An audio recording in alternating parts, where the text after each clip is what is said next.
السلام علیکم عزیز طالبات، آپ کو نئی کلاس میں خوش آمدید۔ یہ ہے آپ کی اسلامیات اختیاری BA پارٹ 2 کی کتاب افہام الحدیث والفقہ التعریف قریشی برادرز والوں کی ہے، جو کہ آپ استعمال کریں گے۔ اور اب ہم انشاءاللہ اپنی کلاسز کا باقاعدہ آغاز کریں گے۔ ربی اشرح لی صدری ویسر لی امری واحلل عقدۃ من لسانی یفقہوا قولی۔ اللہم انفعنی بما علمتنی وعلمنی ما ینفعنی وزدنی علما۔ ربی زدنی علما، ربی زدنی علما، ربی زدنی علما۔ بسم اللہ الرحمن الرحیم۔ تو چلیں آج ہم اپنے پہلے لیکچر کا آغاز کرتے ہیں۔ آپ کی یہ کتاب جو کہ افہام الحدیث والفقہ والتعریف، جس میں حدیث کا بھی جو ہے وہ مطالعہ کیا گیا ہے تعارف حدیث کے حوالہ سے، پھر مطالعہ حدیث ہے جس میں آپ کی احادیث کو شامل کیا گیا ہے، پھر تعارف فقہ ہے جس میں فقہ کے بارے میں آپ کو معلومات دی گئی ہیں، اور اس کے علاوہ فقہ کا متن جو ہے وہ شامل کیا گیا ہے، پھر اس کے علاوہ سیرت النبی اور تاریخ کا کچھ حصہ جو ہے وہ آپ کی کتاب میں شامل کیا گیا ہے۔ آپ کی اس کتاب میں جو پیپر ہوگا، پیپر میں آپ کے نمبروں کی تقسیم کس طرح سے ہوگی؟ سب سے پہلا جو آپ کا سوال ہوگا، تعارف حدیث کا جو آپ کا حصہ ہے، تعارف حدیث میں سے آپ کو 10 نمبر کا سوال آئے گا، تعارف فقہ میں سے آپ کو 10 نمبر کا سوال آئے گا۔ اس کے بعد مطالعہ حدیث ہے جس میں آپ کو 2 حدیث دی جائیں گی، اور 2 میں سے آپ نے 1 حدیث کرنی ہے، اور 1 حدیث کے نمبر جو ہیں وہ 20 ہوں گے۔ اسی طرح سے مطالعہ فقہ کے حصہ میں سے آپ کو جو ہے وہ 2 متن دیے جائیں گے، 2 عبارات دی جائیں گی، جن میں سے 1 عبارت کا آپ نے فقہی ترجمہ اور اس کی تشریح کرنی ہے۔ سوال کا یہ حصہ بھی 20 نمبر پر مشتمل ہوگا۔ اس کے بعد جو آپ کا سوال ہوگا سیرت النبی کے حوالے سے، سیرت النبی میں سے آپ کو 2 سوال دیے جائیں گے۔ اس میں سے 2 سوالوں میں سے آپ نے 1 سوال کرنا ہوگا، اور 1 آپ کے پاس نہ کرنے کا اختیار بھی ہوگا، آپشن موجود ہوگی، اور یہ سوال بھی آپ کا 15 نمبر پر مشتمل ہوگا۔ اس کے بعد تاریخ اسلام کا حصہ ہے۔ تاریخ اسلام کے حصہ میں سے بھی آپ کو 2 سوال دیے جائیں گے، جن میں سے آپ نے 2 میں سے 1 کو حل کرنا ہے، اور یہ سوال بھی 15 نمبر پر مشتمل ہوگا۔ اس کے علاوہ جو آپ کا آخری سوال ہوگا وہ ہوگا معروضی سوال کا۔ جیسا کہ آپ جانتے ہیں، آپ نے اپنی ابتدائی کلاسز میں بھی دیکھا کہ معروضی سوال پوری کتاب پر مشتمل ہوتے ہیں۔ وہ تعارف حدیث میں سے، تعارف فقہ میں سے، مطالعہ حدیث میں سے، مطالعہ فقہ، سیرت النبی اور تاریخ اسلام، کہیں سے بھی ممتحن جو ہے، ایگزامینر جو ہے، وہ آپ کو سوال دے سکتا ہے۔ سب سے پہلے ہم اپنے حدیث کے حصہ سے آغاز کرتے ہیں، جس میں سب سے پہلا ہمارا حصہ ہے تعارف حدیث کے حوالے سے۔ تعارف حدیث آپ کی کتاب کا وہ حصہ ہے جس کو آپ اپنی 3rd ایئر میں بھی پڑھ چکے ہیں، آپ نے اپنی 1st ایئر اور 2nd ایئر میں بھی اس کو پڑھا ہے، جس میں سب سے پہلے حدیث کے معنی، مفہوم اور اس کی اقسام جو ہیں وہ بیان کی گئی ہیں۔ تعارف حدیث میں حدیث کا مفہوم کیا ہے، حدیث کے معنی عربی زبان میں خبر، گفتگو اور بیان کے کہتے ہیں، خواہ وہ مذہب سے متعلق ہو یا دنیاوی معاملات سے، جیسے کہ اللہ تبارک و تعالیٰ نے قرآن مجید میں فرمایا فَبِأَيِّ حَدِيثٍ بَعْدَهُ يُؤْمِنُونَ، وہ اس قرآن کے بعد کس بات پر ایمان لائیں گے۔ رسول اکرم صلی اللہ علیہ وسلم نے فرمایا کہ بے شک بہترین کلام جو ہے وہ اللہ ہی کی کتاب ہے۔ حدیث کے اصطلاحی معنی کیا ہیں؟ اصطلاح میں حدیث اس کلام اور خبر کو کہتے ہیں جس میں حضور صلی اللہ علیہ وآلہ وسلم کا قول، فعل اور تقریر پائی جائے۔ حدیث کی 3 اقسام ہیں، جیسا کہ آپ پڑھ چکے ہیں، حدیث قولی، حدیث فعلی، حدیث تقریری۔ حدیث قولی سے مراد ایسی حدیث ہے جس میں حضور صلی اللہ علیہ وآلہ وسلم کا فرمان مبارک بیان کیا گیا ہو، اسے حدیث قولی کہتے ہیں۔ حدیث فعلی، جس روایت میں حضور صلی اللہ علیہ وسلم کا فعل مبارک اور عمل مبارک بیان ہوا ہو، اسے حدیث فعلی کہتے ہیں۔ حدیث تقریری، جس روایت میں آپ صلی اللہ علیہ وسلم کا تقریر کا ذکر ہو، اسے حدیث تقریری کہتے ہیں۔ حدیث تقریری سے مراد وہ حدیث ہے کہ صحابہ اکرام نے کوئی کام جو حضور اکرم صلی اللہ علیہ وسلم کے سامنے کیا یا کہا، اور آپ صلی اللہ علیہ وسلم نے اس پر نہ تو پسندیدگی کا اظہار فرمایا اور نہ ہی اسے ممانعت فرمائی، بلکہ خاموشی اختیار فرمائی، تو ایسی حدیث کو حدیث تقریری کہا جاتا ہے۔ حدیث کے لیے اس کے وسیع مفہوم میں اثر، خبر اور سنت کے الفاظ بھی استعمال کیے جاتے ہیں۔ اکثر محدثین نے حدیث اور سنت کو معنی قرار دیا ہے۔ حدیث سے مراد حضور اکرم صلی اللہ علیہ وسلم کی کہی گئی بات ہے، اور سنت سے مراد حضور اکرم صلی اللہ علیہ وسلم کا کیا گیا عمل ہے، وہ جو ہے علم الحدیث کہلاتا ہے۔ اس کے بعد آپ کا سوال ہے حجیت حدیث کے حوالے سے حدیث کی حجیت، ضرورت اور اہمیت کیوں ضروری ہے؟ تو ہم اس سوال کو یہ دیکھیں گے کہ حدیث کی ضرورت ہمیں کیوں پڑتی ہے۔ سب سے پہلے ہمیں حدیث کا مطالعہ کرنے کی ضرورت اس لیے ہے کہ یہ شریعت اسلامیہ کا بنیادی ماخذ ہے۔ قرآن مجید کے بعد حدیث شریعت کا دوسرا ماخذ ہے۔ تمام مسلمان فقہا اور علماء اس بات پر متفق ہیں کہ قرآن حکیم شریعت کا پہلا ماخذ ہے اور حدیث رسول دوسرا ماخذ ہے۔ حضور اکرم صلی اللہ علیہ وآلہ وسلم نے حضرت معاذ بن جبل کو یمن کا گورنر مقرر فرمایا تو رخصت کرتے ہوئے پوچھا، تم فیصلہ کیسے کرو گے؟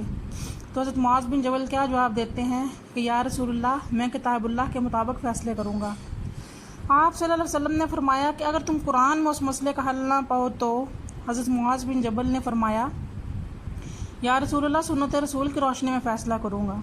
تو آپ صلی اللہ علیہ وسلم نے پھر پوچھا کہ اگر سنت رسول کی روشنی میں بھی اس کا حل نہ پاؤ تو پھر کیا کرو گے؟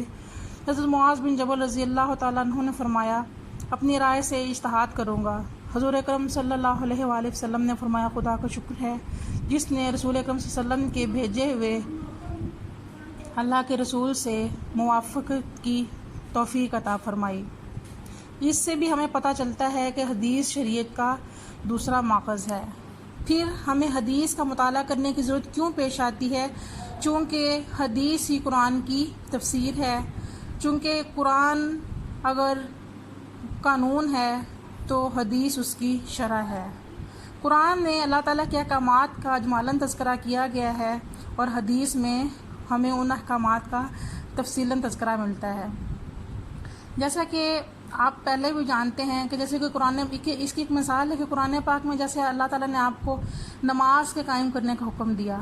نماز کے قائم کرنے کا حکم تو ہمیں ملتا ہے، مگر نماز کو کن آداب کے تحت، کن لوازمات کے تحت، کن احکامات کے تحت ادا کرنا ہے، اس کی ہمیں مکمل طور پر وضاحت ہمیں قرآن مجید سے نہیں ملتی، جبکہ پھر ہمیں نماز کس طرح سے ادا کرنی چاہیے، ہمیں اس طریقہ کار کو سمجھنے کے لیے حدیث کی طرف رجوع کرنا پڑتا ہے۔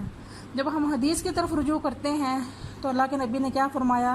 اللہ کے نبی فرماتے ہیں، صلو کما رأیتمونی اصلی، یعنی تم نماز کو اس طرح سے پڑھو جس طرح سے مجھے نماز پڑھتے ہوئے دیکھتے ہو۔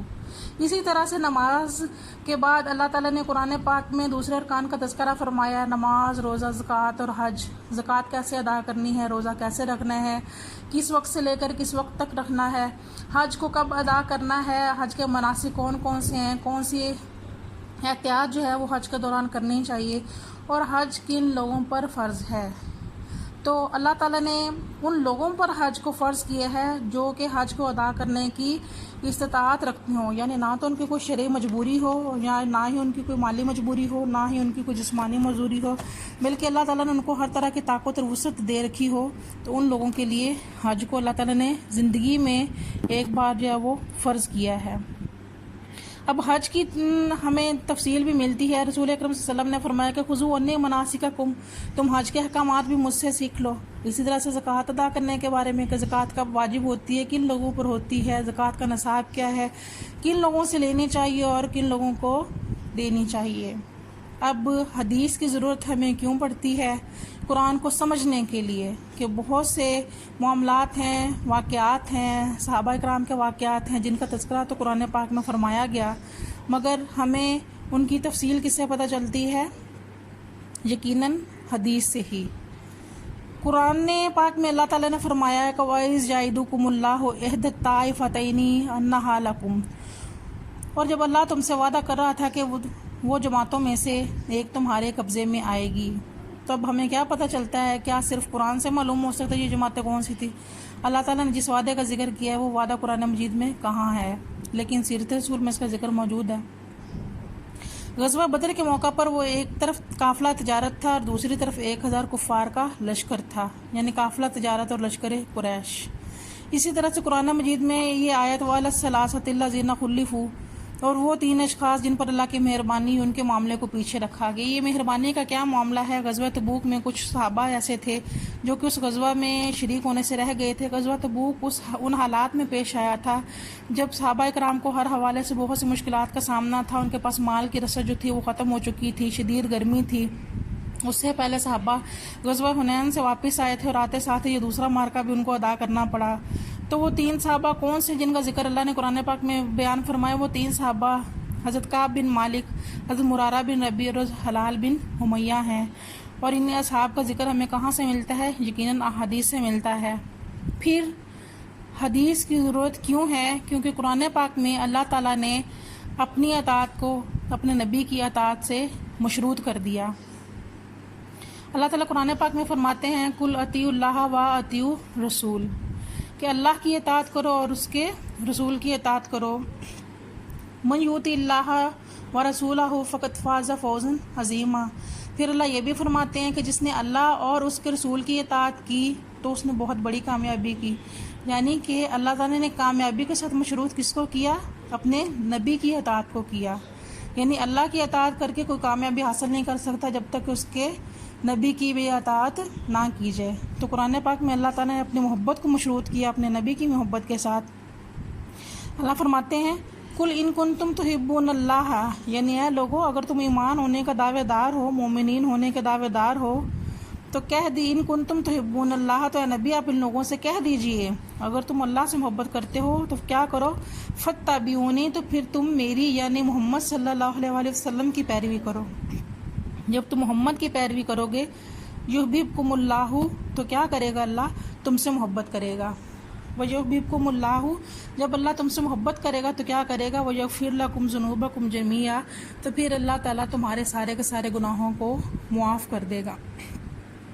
پھر اللہ تعالیٰ ایمان، جب اللہ اور اللہ کے رسول کی اطاعت کا قرآن میں حکم دیا گیا ایمان والوں کو، تو ایمان والوں کو حکم دیا گیا کہ اللہ کی اطاعت کرو تو اس کے رسول کی بھی اطاعت کرو۔ کہیں ایسا نہ ہو کہ تم اللہ کی تو اطاعت کرو اور اس کے رسول کی اطاعت نہ کرو، اور ایسا کرنے کی صورت میں تم اپنے اعمال کو برباد کر ڈالو۔ اللہ قرآن میں فرماتے ہیں یا ایھا الذین آمنوا اطیعوا اللہ واطیعوا الرسول ولا تبطلوا اعمالکم، اے ایمان والو اللہ اور اس کے رسول کی اطاعت کرو اور اپنے اعمال کو برباد نہ کرو۔ پھر حدیث کی اہمیت کیوں ضروری ہے؟ کیونکہ حکمت کی تعلیم ہمیں جو ہے وہ ملتی ہے۔ حکمت کی تعلیم دینے کے لیے اللہ تعالیٰ نے کس کو مبعوث فرمایا؟ یقیناً نبی اکرم صلی اللہ علیہ وسلم کو، جس کے بارے میں اللہ تعالیٰ نے قرآن پاک میں فرمایا هو الذی بعث فی الامیین، کہ وہ اللہ ہی کی ذات ہے جس نے ان پڑھ لوگوں میں رسولا منہم، بھیجا ایک رسول انہی لوگوں میں سے جس قوم قبیلے میں رسول بھیجا وہ اسی قبیلے کا تھا، وہ اسی قوم سے تھا، وہ اسی نسل سے تھا۔ وہ کیا کرتا تھا؟ یتلو علیہم، وہ جو اللہ کا رسول بھیجا تھا وہ پڑھتا تھا انہی لوگوں پر آیات ہی، اس بھیجنے والے اللہ تعالیٰ کی آیات کو۔ مقصد اس کا کیا تھا؟ وہ یزکیہم، تاکہ وہ ان لوگوں کا تزکیہ نفس کرے، ان کو پاک کرے۔ وہ یعلمہم الکتاب، اور ان کو کتاب سکھلائے۔ کون سی کتاب؟ جو اللہ تعالیٰ نے اپنے اس نبی کو دے کر بھیجی، یعنی قرآن مجید۔ والحکمت، اور حکمت۔ قرآن پاک میں اللہ تعالیٰ نے سورہ احزاب میں فرمایا وَاذْكُرْنَ مَا يُتْلَىٰ فِي بُيُوتِكُنَّ مِنْ آیَاتِ اللَّهِ وَالْحِکْمَةِ، اور یاد کرو جو تمہارے گھروں میں اللہ کی آیات اور حکمت کی تلاوت کی جاتی ہے۔ اب ہمیں یہ پتہ چلتا ہے کہ نبی اکرم صلی اللہ علیہ وسلم کی بعثت کا مقصد کیا تھا، کیوں ہمیں احادیث کا مطالعہ کرنے کی ضرورت پڑتی ہے؟ کیونکہ وہ آیات کی تلاوت کرتے ہیں۔ آیات کی تلاوت کرتے ہیں تو یقیناً ہمیں اس سے قرآن پاک کو جو سمجھنے کا موقع ملتا ہے۔ کتاب الہی کی تعلیم دیتے ہیں، یعنی وہ کتاب جو اللہ نے اپنے نبی برحق کو دے کر بھیجا، اس کتاب کے بھیجنے کا مقصد کیا تھا، اس میں کون سے پیغامات ہیں جو اللہ تعالیٰ نے اپنے بندوں کے لیے نازل فرمائے ہیں۔ حکمت کی تعلیم دیتے ہیں، دانائی کی چیزیں سکھلاتے ہیں، یعنی کون سی چیز حق ہے، کون سی چیز باطل ہے، اور کون سی چیز جو ہے وہ آپ کو راست پر لاتی ہے۔ تو صاف ظاہر ہے کہ یہ تینوں الگ الگ چیزیں ہیں۔ آیات کی تلاوت قرآن مجید سکھانا ہے، حکمت کی تعلیم آیات کی تلاوت سے الگ چیز ہے۔ اکرم صلی اللہ علیہ وآلہ وسلم نے فرمایا انی اوتیت القرآن و مثلہ معہ، آگاہ رہو مجھے قرآن عطا کیا گیا ہے اور یقیناً اس کے ساتھ اس کی مشابہ ایک اور چیز بھی دی گئی ہے، اور اسی دوسری چیز کا نام حدیث نبوی صلی اللہ علیہ وآلہ وسلم ہے۔ حدیث وحی خفی ہے۔ وحی خفی سے مراد وہ حدیث ہے جس کی تلاوت نہیں کی جاتی اور جس کی تصدیق اللہ تعالیٰ قرآن پاک میں فرماتے ہیں۔ حضور اکرم صلی اللہ علیہ وسلم کا ہر قول اور فعل جو ہے وہ کس کے حکم کے مطابق ہے؟ اللہ کے حکم کے مطابق ہے۔ اللہ تعالیٰ نے قرآن پاک میں ارشاد فرمایا وما ينطق عن الهوى ان هو الا وحی یوحی، کہ نبی اکرم صلی اللہ علیہ وسلم اپنی خواہش سے تو کچھ بھی نہیں فرماتے، بلکہ یہ تو وہی ہے جو ان کی طرف بھیجی جاتی ہے۔ قرآن سے بھی یہ پتہ چلتا ہے کہ قرآنی آیات کے علاوہ جو کچھ بھی نازل ہوا کرتا تھا اسے وحی خفی کہا جاتا تھا۔ حدیث کی اتباع کے حوالے سے خلفائے راشدین کا عمل کیا ہوا کرتا تھا؟ خلفائے راشدین جو تھے بلا چوں چرا حضور اکرم صلی اللہ علیہ وسلم کی باتوں پر جو ہے وہ ایمان لایا کرتے تھے اور اس کی تصدیق کیا کرتے تھے۔ حضرت ابوبکر صلی اللہ علیہ وسلم فیصلے کرتے ہو تو شکر کے طور پر یہ الفاظ ارشاد فرمایا کرتے تھے الحمدللہ الذی جعل فینا من یحفظ سنت النبیین، خدا کا شکر ہے جس نے ہم میں ایسے لوگ پیدا کیے جو ہمارے نبی کی سنت کا یاد رکھتے ہیں۔ ایک دفعہ حضرت عثمان رضی اللہ تعالیٰ عنہ کے دور خلافت میں ایک مسئلہ پیش آیا تو حضرت عثمان نے رائے دی تھی کہ جس عورت کا شوہر فوت ہو جائے تو وہ جہاں چاہے عدت گزار سکتی ہے، لیکن حضرت ابو سعید خدری رضی اللہ تعالیٰ عنہ کی بہن فریہ بنت مالک نے اپنا واقعہ پیش فرمایا کہ میرا شوہر امیر المومنین قتل ہو گیا تھا، مگر میں نے رسول اکرم صلی اللہ علیہ وسلم سے جب اس کو دریافت کیا تو آپ صلی اللہ علیہ وسلم نے شوہر کے مکان پر ہی عدت گزارنے کا حکم دیا۔ حضرت عثمان رضی اللہ تعالیٰ نے اس روایت کے مطابق فیصلہ کیا، یعنی اس عورت نے تصدیق کی حضرت عثمان رضی اللہ تعالیٰ عنہ کی رائے کی، تو اس عورت نے یاد دلایا کہ اللہ کے نبی اکرم صلی اللہ علیہ وسلم نے جو حکم دیا تھا کہ امیر المومنین عورت اپنے شوہر کی وفات کے بعد کہیں بھی عدت نہیں گزار سکتی، بلکہ اللہ کے نبی نے اپنے شوہر کے مکان پر ہی عدت کے گزارنے کا حکم دیا ہے۔ اسی طرح حضرت علی رضی اللہ تعالیٰ عنہ کے پاس چند مرتد لائے گئے تھے۔ مرتد کس شخص کو کہا جاتا ہے؟ وہ شخص جس نے دین اسلام کو قبول کیا مگر بعد میں اپنے دین سے انحراف کیا اور واپس اپنے کفر کی طرف لوٹ گیا، تو آپ رضی اللہ تعالیٰ عنہ نے ان کو جلانے کا حکم دیا۔ حضرت ابن عباس رضی اللہ تعالیٰ عنہ نے حدیث پیش کی کہ حضرت صلی اللہ علیہ وسلم نے فرمایا کہ کسی کو آگ کا عذاب نہ دو، تو حضرت علی رضی اللہ تعالیٰ عنہ نے سن کر فرمایا کہ ابن عباس رضی اللہ تعالیٰ عنہ سچ کہتے ہیں۔ ائمہ اربعہ کا حدیث کے بارے میں رویہ کیا تھا؟ ائمہ اربعہ کا بھی یہ رویہ تھا کہ جب وہ اپنے قول کے بارے میں اپنے مسلک کے ساتھ ان کو جب کسی حدیث کے ثقہ ہونے کی خبر ملتی تو حدیث کے مقابلے میں وہ اپنی بات کو چھوڑ دیا کرتے تھے، جیسا کہ امام اعظم فرمایا کرتے تھے کہ جو بات حضور اکرم صلی اللہ علیہ وسلم سے منقول ہے وہ میں بصر و چشم تسلیم کرتا ہوں، جب صحیح حدیث موجود ہو تو میرا مذہب بھی وہی ہے۔ اسی طرح سے امام مالک، امام احمد بن حنبل، امام شافعی، ان کا بھی یہی طریقہ کار تھا۔ امام احمد بن حنبل کیا فرمایا کرتے تھے کہ جس نے رسول اکرم صلی اللہ علیہ وآلہ وسلم کی حدیث کو رد کیا وہ کیا کرتا ہے؟ تباہی کے کنارے پر پہنچ جاتا ہے۔ تمام الغرض تمام اسلامی فرقوں کے اور مسالک کے نزدیک حدیث نبوی ہی قابل حجت اور واجب العمل ہے۔ حدیث کی تاریخی حیثیت کیا ہے؟ ہمیں حدیث سے ہی حضور اکرم صلی اللہ علیہ وسلم کا رویہ، ان کا طرز زندگی، امہات المومنین کے ساتھ ان کا رویہ، ان کا عام طرز زندگی، دوستوں دشمنوں کے ساتھ ان کا سلوک، سب کا سب ہمیں احادیث کے ذریعہ سے ہی پتہ چلتا ہے، جیسا کہ اللہ تعالیٰ نے قرآن پاک میں فرمایا کہ لقد کان لکم فی رسول اللہ اسوۃ حسنہ، یقیناً تمہارے لیے رسول اکرم صلی اللہ علیہ وسلم کی ذات ہی عمدہ ترین نمونہ ہے۔ تو عمدہ ترین نمونہ کس حوالے سے ہے؟ خواہ وہ معاشی زندگی کے حوالے سے ہو، معاشرتی زندگی کے حوالے سے ہو، سیاسی زندگی کے حوالے سے ہو یا سماجی زندگی کے حوالے سے ہو، ہمیں احادیث کے ذریعے ان تمام چیزوں کی تفصیل پتہ چلتی ہے۔ حدیث کی ادبی، ثقافتی اور معاشرتی اہمیت کیا ہے کہ حدیث جو ہے وہ کسی خاص رنگ، نسل یا علاقے کے لوگوں کے لیے نہیں، بس اس روئے زمین پر بسنے والے تمام طبقات کے لوگ ان احادیث پر جو ہے وہ عمل پیرا ہو سکتے ہیں۔ حدیث رسول اکرم صلی اللہ علیہ وسلم شریعت کے اسلامیہ کا ماخذ ہے، قرآن کی تفسیر ہے، رسول اکرم صلی اللہ علیہ وسلم کی اطاعت کی بنیاد ہے، عبادات جن پر کرنے کا حکم دیا گیا ان عبادات کی پر احکامات کی تفصیل ہے۔ حضور اکرم صلی اللہ علیہ وسلم نے خطبہ حجۃ الوداع کے موقع پر کیا بیان فرمایا تھا؟ حضور اکرم صلی اللہ علیہ وسلم نے فرمایا تھا ترکت فیکم الثقلین کتاب اللہ و سنتی، کہ میں تم میں دو بھاری چیزیں چھوڑے جا رہا ہوں، اگر تم ان پر عمل پیرا ہوگے تو تم کبھی بھی گمراہ نہیں ہوگے۔ اور وہ دو چیزیں کون سی ہیں؟ کتاب اللہ اور میری سنت۔ ہمیں اس سے بھی پتہ چلتا ہے کہ اگر کوئی شخص راہ راست پر رہنا چاہتا ہے، جو شخص اللہ سے محبت کا دعوے دار ہے، تو یقیناً اسے اپنے نبی کی محبت کا بھی دعوے دار ہونا پڑے گا، کیونکہ قرآن پاک میں اللہ نے اپنی اطاعت اور محبت کو اپنے نبی کی اطاعت اور محبت کے ساتھ مشروط کیا ہے۔ آج کے لیے اتنا ہی کافی ہے۔